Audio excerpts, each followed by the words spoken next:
Cameroon shut down refinery because of a cheap fuel from Nigeria. Welcome to the news, and please subscribe to our channel. Nasser El-Rufai, governor of Kaduna State, says Cameroon has closed down its refinery due to the cheap fuel they are getting from Nigeria. Now the news in detail.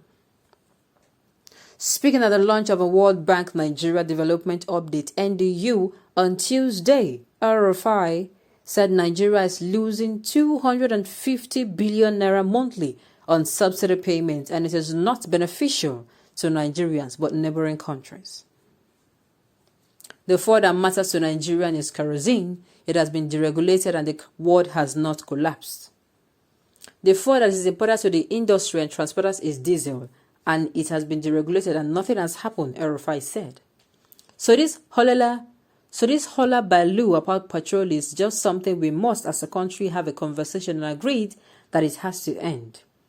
We cannot continue to provide petroleum gasoline to a neighboring country, which is what we are doing. According to the governor, the major beneficiaries of fuel subsidy in Nigeria are smugglers, neighboring African countries, and some rich people in Nigeria.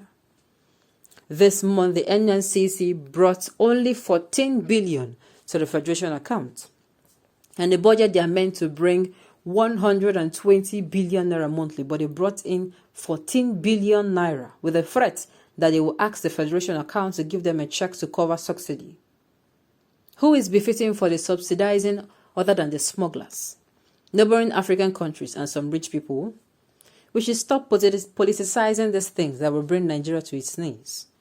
On the move to replace fuel subsidy with a 5,000 transport grant for 40 million Nigerians, the governor said it is a welcome development that the state governors are in full support. The Nigerian Governors Forum has met and agreed to support the federal government, withdraw the subsidy by February, and use the 250 billion per month that would have been lost between February and May to these conditional cash transfers that will put money in the pocket of Nigerians, he said. To ameliorate not only costs of transportation, but also the 2 to 3% jump in inflation that is expected when the subsidy is removed. Are you listening to these fellow Nigerians? These people, I wonder why they are not going to suggest that their salaries be slashed. When are we going to have governors, senators, people in government that will say, no, enough, these people have been suffering. Slash our money. Slash it. Why do we have greedy? Why has greediness eaten so deep into these people? Look at what he's saying. That they are in full. How will he not be in full support? How will it not be? Don't you have allowance for fuel? It's none of your business. People are busy gnashing their teeth on a daily basis. People find it difficult to move from one place to another. And we are hearing that the NNPC is proposing 340 naira per litre. And they are saying it is February. So I don't know what is happening. Is it that the 340 is now going to be the new 4-pound price, or what is really going on? They are saying, what does that money, putting money, it's 5,000 naira money. Gone are the days, it is like in 2000, year 2000, if you're talking of 5,000 in 2000, year 2000 or 2001, people will say, okay, fine. But not now that one item is equal to 1,000. You will barely even buy one item for 1,000. And you are here saying you put money. Which money? Let the salaries of these people in government, senators, governors alike, presidents, let their salary, people working in government, those people that have very fat salaries, let the salary be slashed. All of them.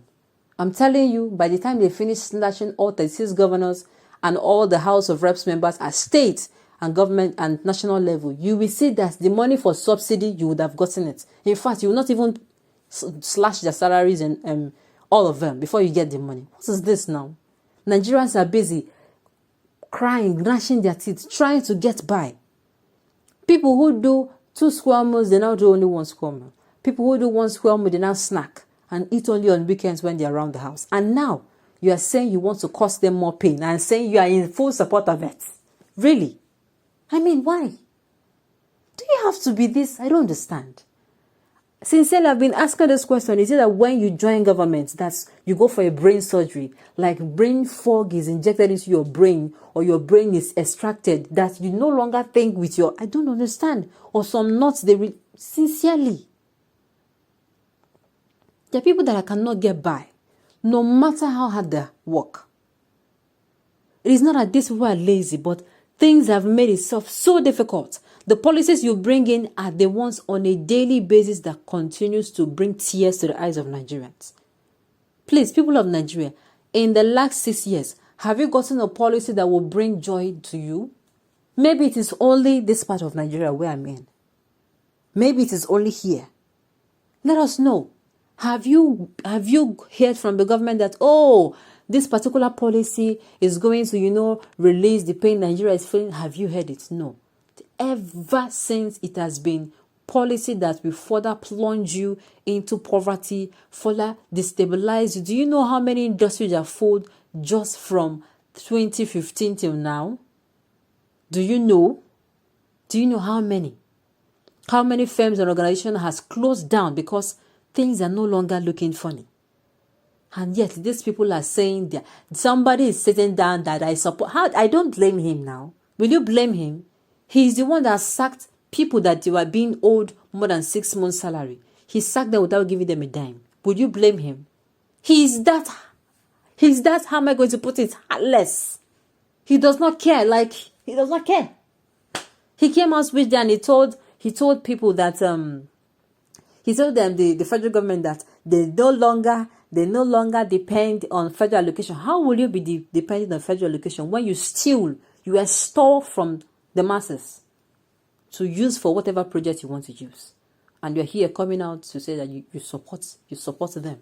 Sincerely, the thing is, my nuances, come 2023, God willing, if we are still alive, if this APC government does not kill us before then, God forbid, come then, you will still see some people who I do not know what they think with.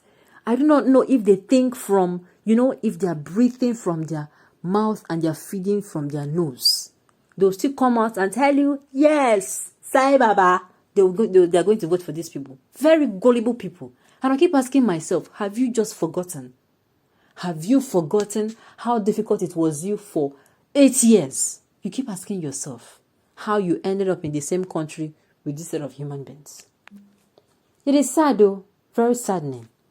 I just hope that this message enters into.